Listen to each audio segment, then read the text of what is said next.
नमस्कार, मैं सिमरन तिवारी। अभी न्यूज के 24 अप्रैल शनिवार शाम के बुलेटिन में आप सभी का स्वागत करती हूं। चलिए देखते हैं आज दिन भर की खास खबरें। इस बुलेटिन के प्रायोजक है आरके निवास बाय आरके डेवलपर्स। वैसे तो डॉक्टर को भगवान का रूप कहा जाता है, लेकिन जब वही भगवान शैतान का रूप धारण कर ले तो ऐसी ही घटनाएं होंगी जो उज्जैन के आरडी गाड़ी अस्पताल में शनिवार दोपहर देखने को मिली, जिसमें मरीजों की जान बचाने के लिए स्टेथोस्कोप और सर्जिकल ब्लेड चलाने वाले डॉक्टर ही हथियार चलाते नजर आए। कोरोना संक्रमण से काल के गाल में समाये मृतक के परिजनों से हुई कहासुनी इतनी बढ़ गई कि ड्यूटी डॉक्टर्स डंडे और सरिये से परिजनों पर हमलावर हो गए। सूचना मिलते ही मौके पर पहुंची चिमनगंज थाना पुलिस ने डॉक्टर्स को समझाने की कोशिश की तो उन पर भी सरिये से हमला किया, जिसमें चिमनगंज थाने के आरक्षक आशुतोष नागर के सर में चोट आई है। अरे हमारे पेशेंट भी अंदर यार एडमिट है। दरअसल आरडी गाड़ी अस्पताल में कुछ दिनों से मेट्रो टॉकीज क्षेत्र निवासी कोरोना मरीज का इलाज चल रहा था। शुक्रवार रात अस्पताल की ओर से परिजनों को सूचना मिली कि आपके मरीज की मौत हो चुकी है। अगले दिन शनिवार को जब मृतक के परिजन शव लेने पहुंचे तो उन्होंने शव के सर में चोट देखी, जिससे खून बह रहा था। परिजनों ने इसका कारण पूछा तो डॉक्टर्स कोई संतुष्टिपूर्ण जवाब नहीं दे पाए, जिससे परिजनों ने हंगामा करना शुरू कर दिया। परिजनों और डॉक्टर्स के बीच कहासुनी हुई और नौबत मारपीट तक आ गई। सूचना मिलने पर जब चिमनगंज थाना पुलिस का बल पहुंचा तो डॉक्टर्स ने उनसे भी बदतमीजी शुरू कर दी। जूनियर डॉक्टर्स इतने आक्रोशित थे कि विवाद को सुलझाने में लगे पुलिस कर्मियों से ही बहस करने लगे। देखते ही देखते डॉक्टर्स ने पुलिस कर्मियों पर हमला कर दिया।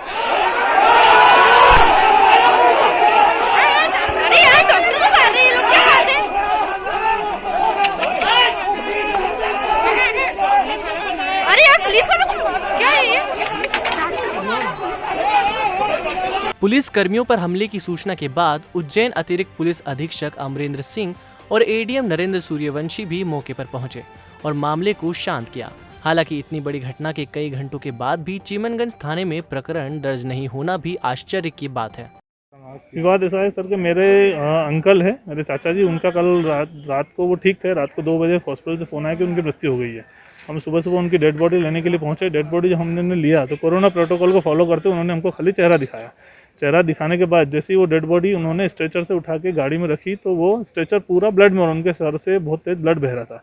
हमने ये क्वेश्चन पूछने की कोशिश की कि ये ब्लड क्यों बह रहा है, तो उनके पास कोई जवाब नहीं था। उनके जो सीएमओ थे वो बिना जवाब दिए हमको इधर उधर तरकाने लगे। हमने शव वाहन के अंदर जाके देखा कि अंदर भी ब्लड है क्या, कि स्ट्रेचर पर तो अंदर देखा, शव वाहन के अंदर भी पूरा ब्लड बह रहा था। जब हमने उनसे पूछने की कोशिश करी तो उन्होंने आईसीयू का दरवाजे बंद कर दिए और वहाँ पे एक डॉक्टर मौजूद थे जिनसे हमारी काफ़ी कहासुनी हुई। हमने उनसे जवाब मांगा तो अपने हॉस्टल के करीब 80 से 100 लड़कों को लेके आके और मारपीट करने लगे। उनके पास जो भी सामान आ रहा था, हाथ में सरिया, डंडा, ईंट, पत्थर, उससे हमारे साथ मारपीट कंटिन्यू कर रहे थे वो लोग।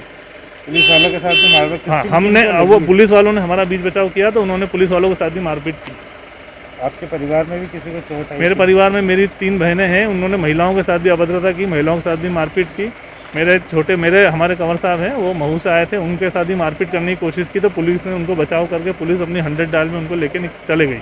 उसके बाद उन्होंने मुझे पकड़ा, मेरे साथ मारपीट करने की कोशिश की और उस मारपीट में मेरे को काफ़ी चोट लगी। मेरा ये हाथ फ्रैक्चर है और पैर आप देख सकते हैं, सामने के पैर में भी पूरा फ्रैक्चर हो गया, मैं चल नहीं पा रहा हूँ। देखिए, लगभग आज 11:15 से 11:30 के बीच की बात है। वहाँ कोई कोविड पेशेंट थे, मिस्टर बंशीधर खंडेलवाल, ये मेट्रो टॉकीज के पास रहते हैं। रात को किसी समय इनकी डेथ हुई, परिजनों को इन्फॉर्म किया गया होगा। परिजन पहुँचे और जो प्रारंभिक जानकारी मिली है, जिसकी अभी पुष्टि नहीं हुई है, उसके मुताबिक वो स्ट्रेचर पर ब्लड देख के उनका और डॉक्टर्स का कुछ विवाद हुआ और उनके सपोर्ट में ये जूनियर डॉक्टर्स हैं या ट्रेनीज हैं या स्टूडेंट हैं, ये लोग इकट्ठे हो गए और उनकी आपस में गुत्थम गुत्था हुई। वो इंटीमेशन जब पुलिस को मिली तो यहाँ से भी पुलिस बल गया, टीआई खुद भी गए, हम भी गए, हालांकि मैं बाद में पहुँचा। इस बीच उन लोगों ने मृतक के परिजनों के साथ भी मारपीट की और इसमें पुलिस के एक जवान को भी सिर में चोट आई है। अभी तक प्रकरण दर्ज नहीं हुआ है, लेकिन यदि रिपोर्ट होगी तो निश्चित रूप से प्रकरण दर्ज होगा। शनिवार दोपहर अपने घर से गोइला खुर्द गांव जा रहे युवक को नगर निगम उज्जैन कार्यालय से तेज रफ्तार निकली कार ने जोरदार टक्कर मार दी। कार की टक्कर से युवक 3-4 गुलाटी खाकर घायल हो गया। घायल युवक ऋषभ जोशी ने बताया कि वो मंचामन स्थित अपने घर से गोइला खुर्द गांव जा रहा था। तभी उज्जैन फायर स्टेशन के पास उसे एक कार ने टक्कर मार दी। बाइक और कार की भिड़ंत के बाद बाइक का लेग गार्ड तिरछा हो गया और कार की नंबर प्लेट टूटकर गिर गई।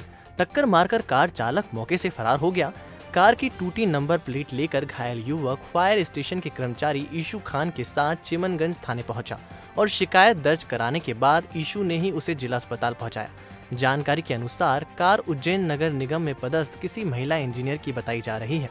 हादसे के वक्त महिला अधिकारी गाड़ी चला रही थी और 2 अन्य लोग भी साथ में बैठे हुए थे। हालांकि खबर ये भी है कि शाम तक महिला अधिकारी ने घायल से संपर्क कर उसके इलाज का खर्च वहन करने की संपूर्ण जिम्मेदारी ले ली थी। नगर निगम के सामने से मैं आ रहा था उधर से, एक मैडम नगर निगम की मैडम ऐसी तेजी से आई, वो स्पीड से मुझे ठोक के 5 गुरांड खाई।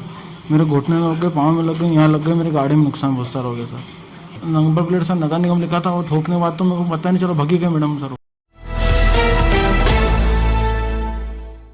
कोरोना की दूसरी लहर के चलते उज्जैन जिले में संक्रमित मरीजों की संख्या में जिस तरह की वृद्धि देखी जा रही है वह वाकई चिंताजनक है। लेकिन कोरोना से ठीक होकर घर पहुंचने वाले मरीजों की संख्या भी सुकून देने वाली है। पिछले कुछ दिनों से कोविड केयर सेंटर से संक्रमित मरीजों की तुलना में अधिक संख्या उन मरीजों की है जो कोरोना को हराकर ठीक हुए हैं। शनिवार को भी उज्जैन के शासकीय चरक अस्पताल में एक साथ 27 मरीज ठीक हुए, जिन्हें कलेक्टर आशीष सिंह ने स्वस्थ होने की बधाई दी और आगे से सावधानी रखने की सलाह देकर देखिए, अभी तक कोरोना संक्रमण का जो ये दूसरी लहर चल रही है, इसमें भर्ती होने वाले मरीजों की अत्यधिक संख्या रहती थी और जो डिस्चार्ज होते थे वो लोग बहुत कम होते थे। लेकिन खुशी की बात है कि आज चरक हॉस्पिटल से ही 27 लोग अभी डिस्चार्ज कराए गए हैं और ये अच्छी चीज़ है क्योंकि हमारा जो संक्रमण की दर है लगभग स्थिर बनी हुई है। और अगर एक बार हम लोग ये साइकिल मेंटेन करने में कामयाब हो गए कि जितने लोग भर्ती हो रहे हैं उतने ही लोग डिस्चार्ज भी हो रहे हैं, तो निश्चित रूप से जो हॉस्पिटल बेड की समस्या आ रही है वो पूरी तरीके से ख़त्म हो जाएगी। आज मुझे लगता है इसकी शुरुआत हो गई है। सभी लोगों से मैं अपील करूँगा कि जैसे ही आपको सिम्टम आते हैं तत्काल अपना सैंपल दे दें, टेस्ट करा लें। आपको हॉस्पिटलाइजेशन की आवश्यकता पड़ेगी ही नहीं। और आज से जो डिस्चार्ज होने वाली प्रक्रिया शुरू हुई है, मुझे लगता है आगे भी चलती रहेगी और बहुत जल्दी हम लोग महामारी पर नियंत्रण पाएंगे। उज्जैन एसपी सत्येंद्र कुमार के नेतृत्व में पुलिस ने शहर के मुख्य मार्गों पर फ्लैग मार्च निकाला। सायरन बजाती हुई पुलिस गाड़ियां जिधर से भी गुजरी तो अलग ही माहौल निर्मित हो गया। लॉकडाउन के कारण घरों में कैद लोग खिड़की और दरवाजे पर आकर खड़े हो गए। हर किसी के मन में यही सवाल था कि आखिर इतनी सारी गाड़ियां और ऊपर से सायरन की तीखी आवाज की क्या वजह है। दरअसल पुलिस विभाग की ओर से यह संदेश दिया गया है कि सब लोग निश्चित रहें, पुलिस मैदान में डटी हुई है।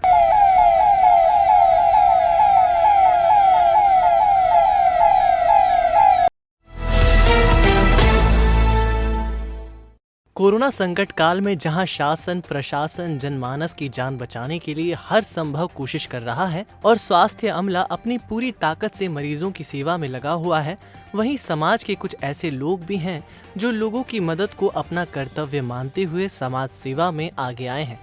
ऐसे ही हमारे शहर में एक समाज सेवी हैं महेश सितलानी। कोरोना की दूसरी लहर में संक्रमित मरीजों को बेहतर उपचार देने के उद्देश्य से महेश सितलानी सराहनीय कार्य कर रहे हैं। उन्होंने अब तक 10 ऑक्सीजन कंसंट्रेटर मशीन और 15 से अधिक ऑक्सीजन सिलेंडर जरूरतमंद लोगों की सेवा के लिए उपलब्ध कराए हैं और ये सेवा निरंतर जारी है।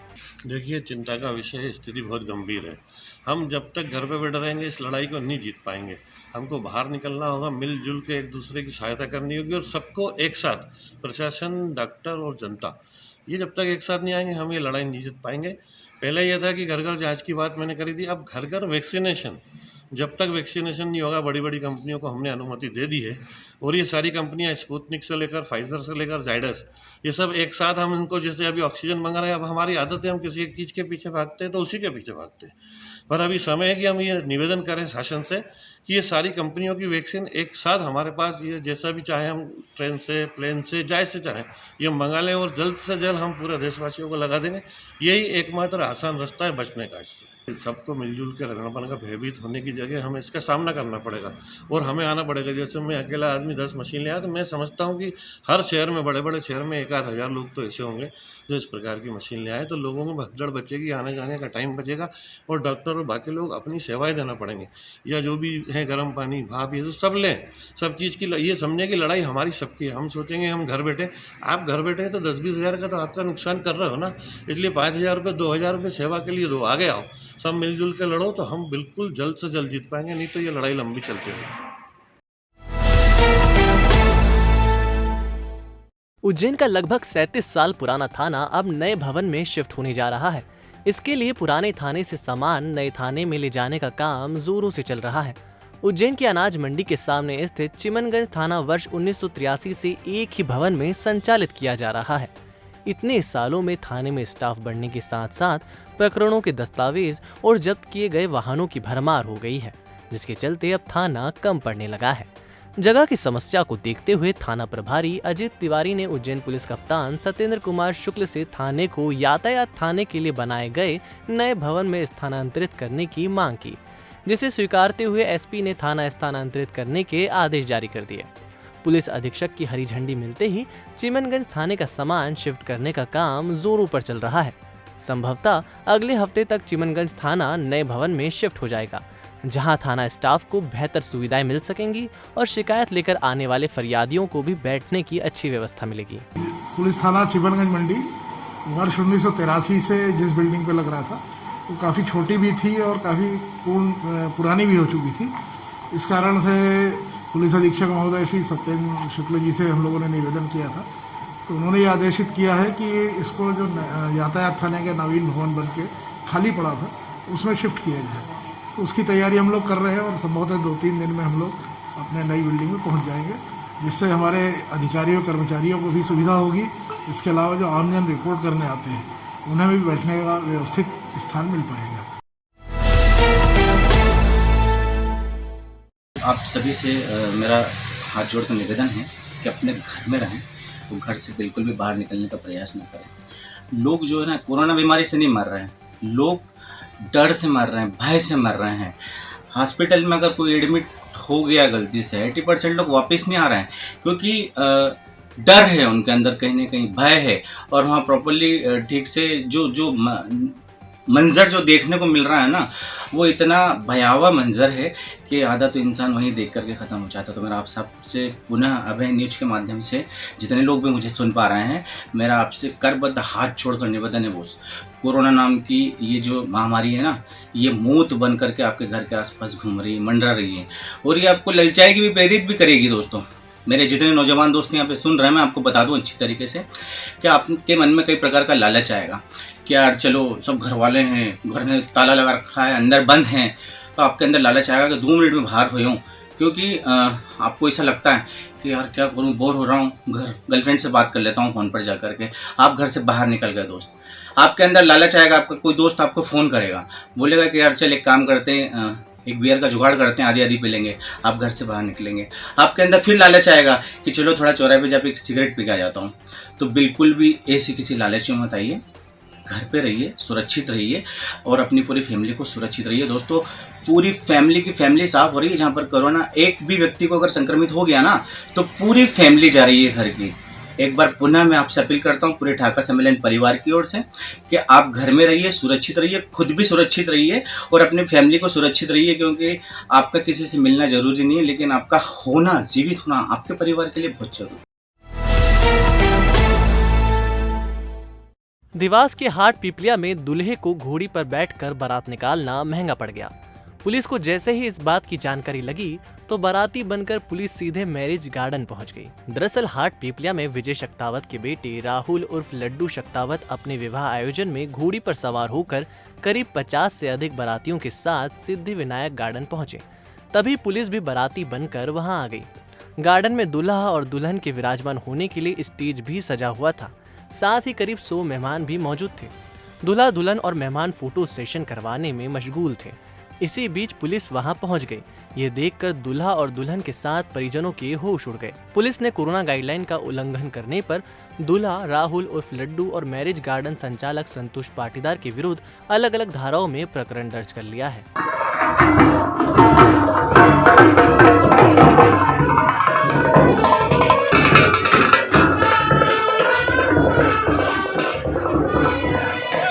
लॉकडाउन का पालन कराते समय दिनांक 22/4/21 को रात के समय हमें एक बारात दूल्हे और लगभग 50-60 बारातियों के साथ जाती दिखाई दी, जिसमें दूल्हा राहुल पिता विजय सिंह सत्तावत घोड़ी पर बैठकर Siddhi Vinayak garden marriage garden में शादी के लिए जा रहा था। जब इस गार्डन में हमने चेक किया तो गार्डन में स्टेज लगा हुआ था और जब दूल्हा वहाँ पहुँचा तो फोटोग्राफी और लगभग 70-80 से लेकर 100 लोगों के बीच की गैदरिंग हमें वहाँ पर मिली।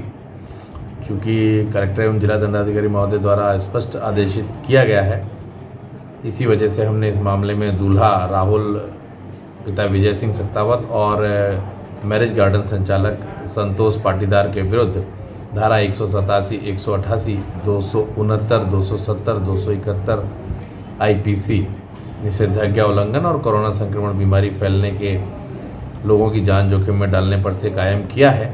इसके अलावा महामारी अधिनियम की धारा 3 और आपदा प्रबंधन की धारा 51 के तहत पंजीकृत कर लिया है और इस अपराध की विवेचना की जा रही है। शहर सहित जिले में लगातार कोरोना संक्रमित लोगों की संख्या में इजाफा हो रहा है। पुलिस और प्रशासन लोगों को लगातार घरों में रहने का निवेदन कर रही है। इसका उद्देश्य सिर्फ और सिर्फ लोगों की सुरक्षा है। प्रशासन हर तरह से लोगों को घर में रहने और बेवजह ना घूमने की समझाइश दे रहा है। बावजूद कुछ असामाजिक तत्व सुधरने का नाम नहीं ले रहे हैं।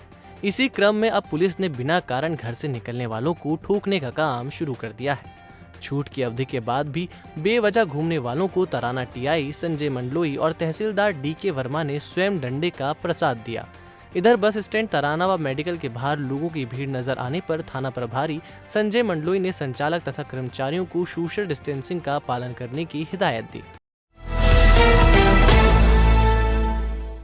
खासतौर में कोरोना संक्रमित मरीजों की बढ़ती तादाद थमने का नाम नहीं ले रही है।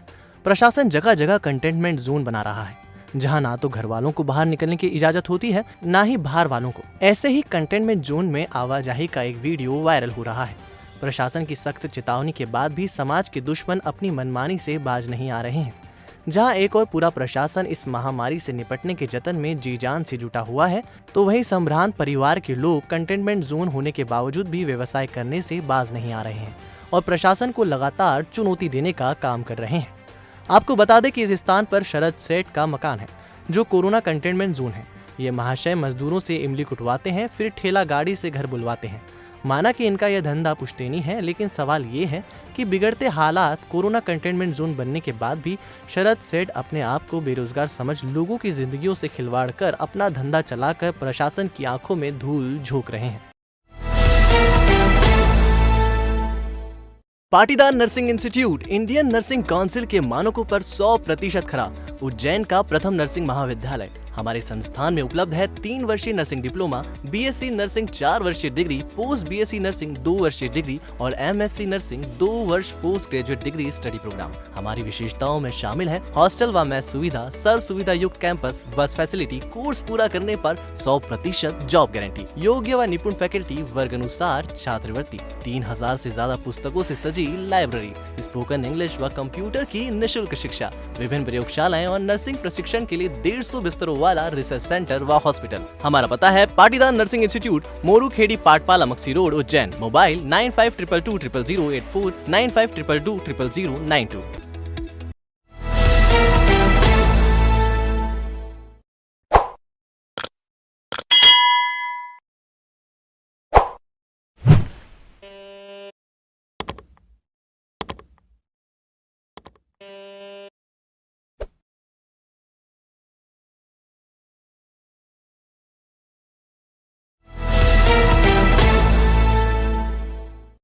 तो आपने देखा आज का हमारा बुलेटिन। अगर आपको हमारा बुलेटिन सही लगता है तो इसका फीडबैक फेसबुक या फिर यूट्यूब के कमेंट सेक्शन में जरूर दीजिएगा। कल फिर मिलते हैं इसी समय। नमस्कार।